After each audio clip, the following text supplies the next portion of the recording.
everyone. I welcome you all to my channel, The Legal Amicus Curiae. So today we are going to start with the Hindu Marriage Act 1955. Section number 1. This act may be called as the Hindu Marriage Act. Section number 2. Application of this act. ये act किन किन पे apply होता है? So we are going to discuss here. Hindu by ancient और modern elements. दो तरह के हिंदूज होते हैं, एक एंशियंट हिंदू और एक मॉडर्न हिंदू. एंशियंट हिंदू क्या होते हैं? जो रिचुअलिज्म प्रथा में बिलीव करते हैं, आइडल वर्शिप जो मूर्ति पूजा में विश्वास रखते हैं, कर्म कांड में विश्वास रखते हैं, और जो शिवा के फॉलोअर्स होते हैं. शिवा के फॉलोअर्स दो तरह के होते हैं, लिंगवत एज वेल एज वीरशैव्स. लिंगित क्या होते हैं? जो आइडल होता है वर्शिप लिंग लॉर्ड शिवा की, जो उससे लिंक होते हैं उसे लिंगियत कहते हैं. वीरशैव्स जो भांग कंज्यूम करते हैं और या फिर एशेज राग अपनी बॉडी पे लगाते हैं, उनको एंशिएंट हिंदू कहते हैं. मॉडर्न हिंदू जो मोनोथिज्म में बिलीव करते हैं. मोनोथिज्म मतलब एक सिंगल गॉड में बिलीव करते हैं, मेडिटेशन करते हैं अपने इनर पीस के लिए, अच्छे कर्म कांड करते हैं, मंत्र तंत्र वंत्र में बिलीव करते हैं. मॉडर्न हिंदू का एग्जाम्पल है ब्रह्मो Samaj, Arya Samaj and Brahma Prarthana. So, who is a Hindu that we have discussed? Now we are here to discuss the section 2 application of Hindu Marriage Act 1955. ये हिंदू मैरिज एक्ट किन किन के ऊपर एप्लीकेबल है? एक तो जिनका naturally by birth religion Hindu है, उन पे एप्लीकेबल है. To any person who is a Buddhist, Jain और सिख बाय रिलीजन. जिनका भी by natural birth Buddhist, Jain और सिख है, उनके ऊपर भी हिंदू मैरिज एक्ट 1955 अप्लाई होता है.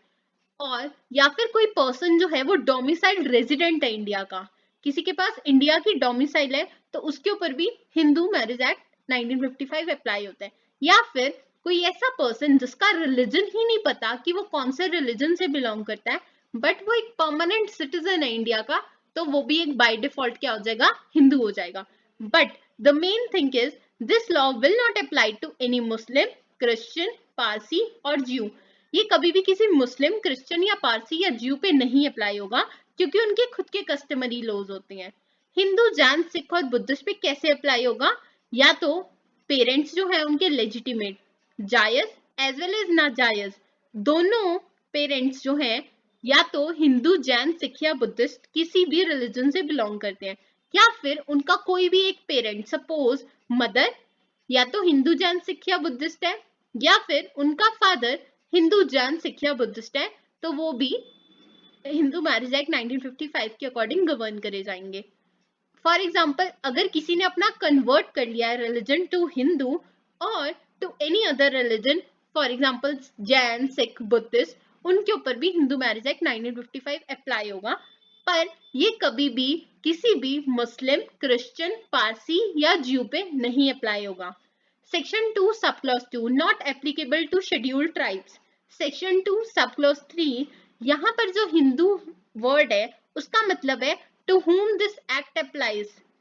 इसका मतलब सिर्फ नेचुरली जो बर्थ हुआ है जिनका हिंदू रिलीजन में, वो नहीं है, बल्कि बुद्धिस्ट, जैन, सिख या फिर कोई डोमिसाइल रेजिडेंट है इंडिया का, उस पे भी वो भी हिंदू की वर्डिंग्स में आते हैं, और जिनका रिलीजन नहीं पता वो भी हिंदू की वर्डिंग्स में आते हैं. So here are two cases. Perumal versus Punnuswamy, the Supreme Court held that mere declaration by a person that he is a Hindu will not convert him into Hinduism. अगर किसी ने नॉर्मली ऐसे बोल दिया कि मैं एक हिंदू हूं, वो हिंदुइज्म में नहीं आएगा, बल्कि उस इंसान का बोनाफाइड इंटेंशन होना चाहिए कि वो हिंदू धर्म को अपनाता है पूरी तरह से, चाहे कोई फॉर्मल सेरेमनी ना भी करे. Commissioner of wealth tax versus Sridharan, इसमें सुप्रीम कोर्ट ने हेल्ड करा था the son of a Hindu father and a Christian mother, they both married under the special marriage act.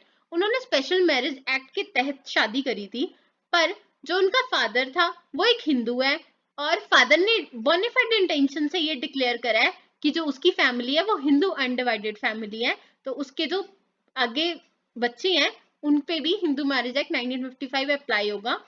Abraham versus Abraham, Privi council ने decide करा था कि पेटिशनर जो है क्रिश्चियन है, सो हिंदू लॉ उस पर नहीं एप्लीकेबल होगा. Hindu law doesn't apply to illegitimate child of a Hindu father by a Christian mother who was brought up as a Christian. For example, अगर किसी को पाल पोस के बड़ा हम क्रिश्चियन धर्म और रीति रिवाजों के अकॉर्डिंग कर रहे हैं तो उन पे हिंदू लॉ कभी अप्लाई नहीं होगा। अगर किसी हिंदू ने अपना रिलीजन कन्वर्ट कर लिया या तो क्रिश्चियन में, मुस्लिम में, जूइश में या पारसी में, उस पे भी हिंदू रिलीजन अगर कन्वर्ट हो चुका है तो वो कभी भी हिंदू लॉ के अकॉर्डिंग नहीं आएगा। So that's all for today. Thank you.